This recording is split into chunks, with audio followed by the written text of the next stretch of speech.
ಮುಖ್ಯಮಂತ್ರಿ ಸಿದ್ದರಾಮಯ್ಯ ಗಿಲ್ಲ CBI tension. MUDA ಕೇಸ್ನಿಂದ ಸಿಎಂ ಸಿದ್ದು ಫುಲ್ ಸೇಫ್. ಸ್ವತಃ ದೂರುದಾರನಿಗೆ ಇಲ್ಲ ಕೇಸ್ ಗೆಲ್ಲೋ ಕಾನ್ಫಿಡೆನ್ಸ್. ಸಿದ್ದರಾಮಯ್ಯ ವಿರುದ್ಧ ನಾನು ಸುಪ್ರೀಂಗೆ ಹೋಗಲ್ಲ. ಮೂಡಾ ಅಕ್ರಮ ಪ್ರಕರಣ ಸಿಬಿಐ ತನಿಖೆಯೇ ಬೇಕಿಲ್ಲ. ಉಲ್ಟಾ ಹೊಡೆದ ದೂರುದಾರ ಸ್ನೇಹಮಯಿ ಕೃಷ್ಣ. ಹೈಕೋರ್ಟ್ ತೀರ್ಪನ್ನ ಕುಲಂಕುಷವಾಗಿ ಓದಿದ್ದೇನೆ.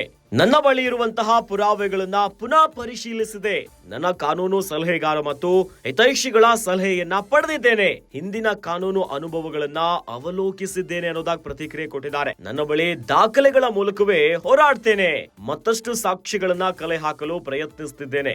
ಯಾವುದೇ ಕಾರಣಕ್ಕೂ ಸುಪ್ರೀಂಗೆ ಮೇಲ್ಮನವಿಯನ್ನ ಸಲ್ಲಿಸಲ್ಲ. ಸಿಎಂ ವಿರುದ್ಧ ದೂರುದಾರ ಸ್ನೇಹಮಯಿ ಕೃಷ್ಣ ಹೇಳಿಕೆಯನ್ನ ಕೊಟ್ಟಿದ್ದಾರೆ. ಮೂಡಾ ಪ್ರಕರಣಕ್ಕೆ ಸಂಬಂಧಪಟ್ಟಂತೆ ಸಿಎಂ ಸಿದ್ದರಾಮಯ್ಯನವರಿಗೆ ಒಂದು ಬಿಗ್ ರಿಲೀಫ್ ಸಿಕ್ಕಿದೆ. ಸಿಬಿಐ ತನಿಖೆಗೆ ಅನುಮತಿ ಇಲ್ಲ ಅನ್ನೋದನ್ನ ಕೋರ್ಟ್ ಈಗಾಗಲೇ ಎತ್ತಿ ಹಿಡಿದಿದೆ. ಈ ಮೂಲಕವಾಗಿ ಸಿಎಂ ಸಿದ್ದರಾಮಯ್ಯನವರಿಗೆ ಸಿಬಿಐ ಟೆನ್ಷನ್ ಇಲ್ಲ. ಆದರೆ ಸ್ವತಃ ದೂರುದಾರನಿಗೆ ಈಗ ಕೇಸ್ ಗೆಲ್ಲುವಂತಹ ಕಾನ್ಫಿಡೆನ್ಸ್ ಇಲ್ಲ.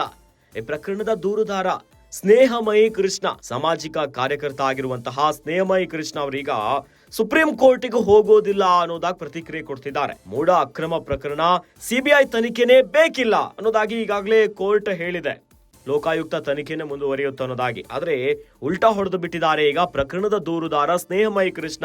ಹೈಕೋರ್ಟ್ ತೀರ್ಪನ್ನ ನಾನು ಕಂಪ್ಲೀಟ್ ಆಗಿ ಓದಿದ್ದೇನೆ. ನನ್ನ ಬಳಿ ಇರುವಂತಹ ಪುರಾವೆಗಳನ್ನ ಪುನಃ ಪರಿಶೀಲಿಸಿದೆ. ಇನ್ನು ನನ್ನ ಕಾನೂನು ಸಲಹೆಗಾರರು ಮತ್ತು ಹಿತೈಷಿಗಳ ಸಲಹೆಯನ್ನ ಪಡೆದಿದ್ದೇನೆ ಈ ಪ್ರಕರಣಕ್ಕೆ ಸಂಬಂಧಪಟ್ಟಂತೆ. ಹಾಗಾಗಿ ಹಿಂದಿನ ಕಾನೂನು ಅನುಭವಗಳನ್ನ ಅವಲೋಕಿಸಿದ್ದೇನೆ. ನನ್ನ ಬಳಿ ಇರುವಂತಹ ದಾಖಲೆಗಳ ಮೂಲಕವಾಗಿನೇ ಹೋರಾಡ್ತೇನೆ. ಮತ್ತಷ್ಟು ಸಾಕ್ಷಿಗಳನ್ನ ಕಲೆ ಹಾಕಲು ಪ್ರಯತ್ನ ಮಾಡ್ತಿದ್ದೇನೆ.